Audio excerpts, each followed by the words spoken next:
বন্ধুরা, তোমাদেরকে একটা নতুন ভিডিওর সাথে জানাচ্ছি স্বাগত। তো হ্যাঁ, অনেকগুলো ইনফরমেশন দিলাম GNM ANM related entrance exam নিয়ে। তো আজকে ভাবলাম একটু অন্য ধরনের ভিডিও করা যাক। তো আজকে ভিডিওর টপিক হলো আমাদের যেটা ফোর্থ ইয়ার বিএসসি ধরো একটা খুবই ইম্পর্ট্যান্ট টপিক, আর থার্ড ইয়ার জিএনএমদের যাদের ওবিজি ধরে নাও থার্ড ইয়ার জিএনএম কিংবা ফোর্থ ইয়ার বিএসসি, এটা একটা খুবই গুরুত্বপূর্ণ টপিক। সেটা হলো অ্যান্টিনেটাল কেয়ার। মানে হলো অ্যান্টিনেটাল কেয়ার সম্পর্কে আমি পুরোটাই আজকে আলোচনা করব। অ্যান্টিনেটাল কেয়ার কি কি কি ভিজিট করা দরকার, তাদের কি কি অ্যাডভাইস দেওয়া দরকার তাদের সেই সময়টাকে সঠিকভাবে পার করার জন্য। তো চলো আজকের ভিডিওটা পুরোটা কন্টিনিউ করতে থাকো। আজকের ভিডিওটা তোমাদের জন্য খুবই হেল্পফুল হতে চলেছে।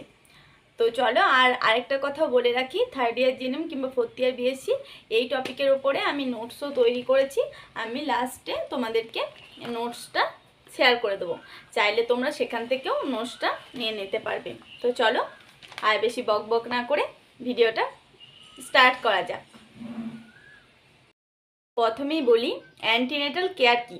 অ্যান্টিনেটাল কেয়ার হলো গর্ভাবস্থায় একটা মাকে কি কি কেয়ার দেওয়া হয়, মানে কি কি তার যত্ন করা উচিত বা যত্ন করা দরকার, এটা সম্বন্ধে যেখানে আলোচনা করা হয় সেটাই হলো অ্যান্টিনেটাল কেয়ার।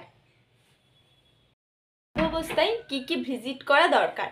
তো প্রথমেই বলি, একটা মাকে গর্ভবতী হবার পর থেকে 3টে ভিজিট করা তার দরকার। ফার্স্ট এএনসি, সেকেন্ড এএনসি এবং থার্ড এএনসি।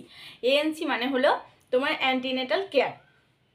তো ফার্স্ট যে ভিজিটটা করা হয় সেই ভিজিটটা করা হয় তোমার 20 সপ্তাহের মধ্যে, সেকেন্ড ভিজিটটা করা হয় 30 সপ্তাহের মধ্যে এবং থার্ড ভিজিটটা করা হয় 36 সপ্তাহের মধ্যে। তাহলে এই ভিজিটটা করা তোমাদের কেন দরকার?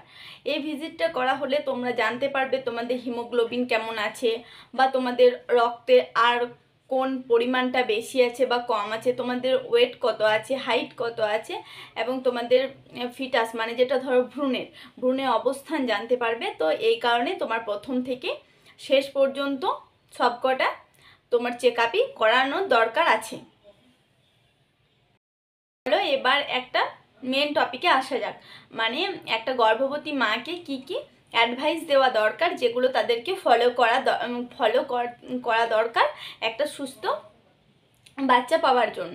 তো প্রথমেই বলি ডায়েট চার্ট, মানে হলো খাবার দাবারের ব্যাপার। তো খাবার দাবার, তো যিনি গর্ভবতী মহিলা আছেন ওনাকে সুন্দর একটা ডায়েট চার্ট ফলো করতে হবে, যেখানে সমস্ত কিছু পরিমাণ একদম ব্যালেন্স করে দেওয়া থাকবে। ফল থাকবে, প্রচুর পরিমাণে জল থাকবে, ইভেন যদি জল তেষ্টা নাও পায় তবু কিছু একটু মিষ্টি জিনিস মুখে দিয়েও জল কিন্তু খেতেই হবে। তারপরে একটা গর্ভবতী মহিলার মোটামুটি 2300 থেকে 2500 ক্যালোরির দরকার হয় প্রতিদিন।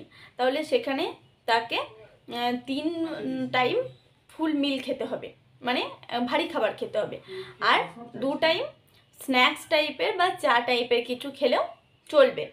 আর জলটার দিকে সত্যি কথা বলতে প্রচুর পরিমাণে ধ্যান দেওয়া উচিত, আর তার সাথে কিছু ফলও খাওয়া দরকার তাদের একটা সম্পূর্ণ ডায়েট চার্ট পাওয়ার জন্য। তো চলো এবার আসা যাক 2 নম্বর পয়েন্টে। তো 2 নম্বর পয়েন্টটা হলো একটা প্রেগনেন্ট ওমেনকে কতক্ষণ রেস্ট নেওয়া দরকার। তো তাকে রেস্ট নেওয়া দরকার বলতে মিনিমাম 10 ঘন্টা, 2 ঘন্টা দিনের দিকে এবং 8 ঘন্টা রাত্রিবেলায় একদম নিশ্চিন্তে ঘুমের দরকার, যার জন্য তার শরীরটা একদম হেলদি থাকবে। চলো এবার আসা যাক 3 নম্বর পয়েন্টে। তো 3 নম্বর পয়েন্টটা হলো তোমার পার্সোনাল হাইজিন। তো পার্সোনাল হাইজিন মানে তোমাকে একটা প্রপার পার্সোনাল হাইজিন মেনটেন করতে হবে। সেই পার্সোনাল হাইজিনটার মধ্যে হলো তোমাকে প্রাইভেট পার্টস প্রতিদিন নর্মাল জল দিয়ে ক্লিন করা দরকার। আর দ্বিতীয় নম্বর পয়েন্ট হলো, মানে ওই পার্সোনাল হাইজিনের আন্ডারে দ্বিতীয় নম্বর পয়েন্ট হলো যে তোমাকে আন্ডারওয়্যার যেগুলো পরবে সেগুলো অবশ্যই সুতির তৈরি হতে হবে, আর খুব একটা টাইট যেন না হয়। আর যখনই তোমরা বাথরুমে যাবে তখনই কিন্তু একটা জিনিসের দিকে খুবই খেয়াল রাখবে, যাতে তোমরা স্লিপ হয়ে কোনো অ্যাক্সিডেন্ট না ঘটে। তো সেটা একটু খেয়াল রেখো। এবার আসা যাক 4 নম্বর পয়েন্টে। তো 4 নম্বর পয়েন্ট হলো স্মোকিং অ্যান্ড ড্রিঙ্কিং। স্মোকিং আর ড্রিঙ্কিং বলতে যারা ধরো অনেকে আছে তো মহিলারাও মদ্যপান করে কিংবা ধূমপান করেন, তো তাদের জন্য বলা হচ্ছে তারা যদি ধরো কেউ ধূমপান বা মদ্যপান করে গর্ভবতী অবস্থায়, মানে তাহলে তার ফিটাসে মানে ভ্রূণের অনেক বড় ক্ষতি হতে পারে। তাহলে তাকে সবসময় এই উপদেশটা দেবে যে যেন কখনোই ধূমপান বা মদ্যপান যেন না করে। আর 5 নম্বর পয়েন্ট হলো ড্রাগস। তো গর্ভবতী অবস্থায় যেন কোনোভাবেই কোনো ড্রাগস না নেয়, আর যদিও কোনো ড্রাগসের দরকার হয় তাহলে অবশ্যই সেটা ডাক্তার দ্বারা প্রেসক্রাইবড করা হবে, তবে সে ড্রাগসটা নেওয়া কোনো ক্ষতিকর নয়, নইলে কিন্তু ফিটাসের অনেক বড় ক্ষতি হয়ে যেতে পারে। 6 নম্বর পয়েন্ট হলো ট্রাভেল। ট্রাভেল মানে হলো তোমাকে কিন্তু প্রথম দিকে 3 মাস অন্তত কোথাও বাইরে ট্রাভেল করে যাওয়া উচিত নয়, কারণ এই সময়টাতে একটু মিসক্যারেজের সম্ভাবনা বেশি থাকে। অ্যাটলিস্ট তোমাকে 2 মান্থ ঘরে থাকতেই হবে রেস্টের মধ্যে থেকে দিয়ে। 7 নম্বর পয়েন্ট হলো ইমিউনাইজেশন। তো ইমিউনাইজেশন মানে হলো টিকাকরণ। তো মাকে অবশ্যই সঠিক সময়ে সঠিক টিকাগুলো নিতে হবে।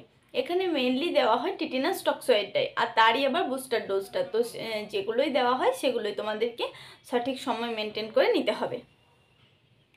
তারপরে 8 নম্বর পয়েন্ট যেটা হলো সেটা হলো চাইল্ড কেয়ার। দেখো মানে তুমি বাচ্চাকে কীভাবে যত্ন করবে। তো বাচ্চার যত্ন করার জন্য তোমাকে অবশ্যই মানে ব্রেস্ট ফিডিং কীভাবে করাবে, তার সাথে খেলা কিভাবে করবে, কোন সময়ে তার কি পরিবর্তন হবে, বা উইনিং ডায়েট কী, বা মানে এই জিনিসগুলো তোমাকে সবগুলো সম্বন্ধে একটু করে হলেও আইডিয়া থাকতে হবে।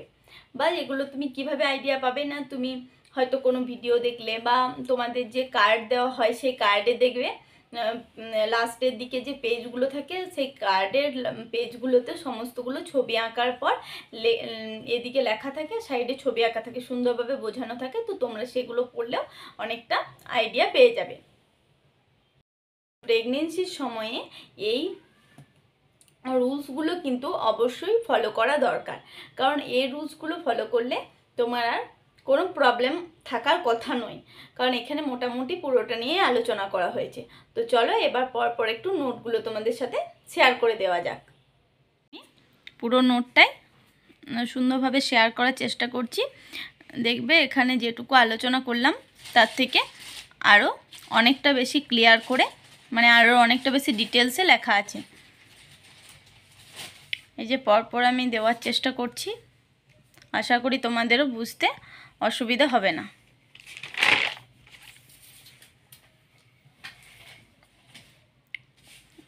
আর যদি তোমাদের ভিডিওটা আজকেরটা একটু হেল্পফুল মনে হয় তাহলে অবশ্যই একটা লাইক কমেন্ট করে দিও আর শেয়ারও করে দিও।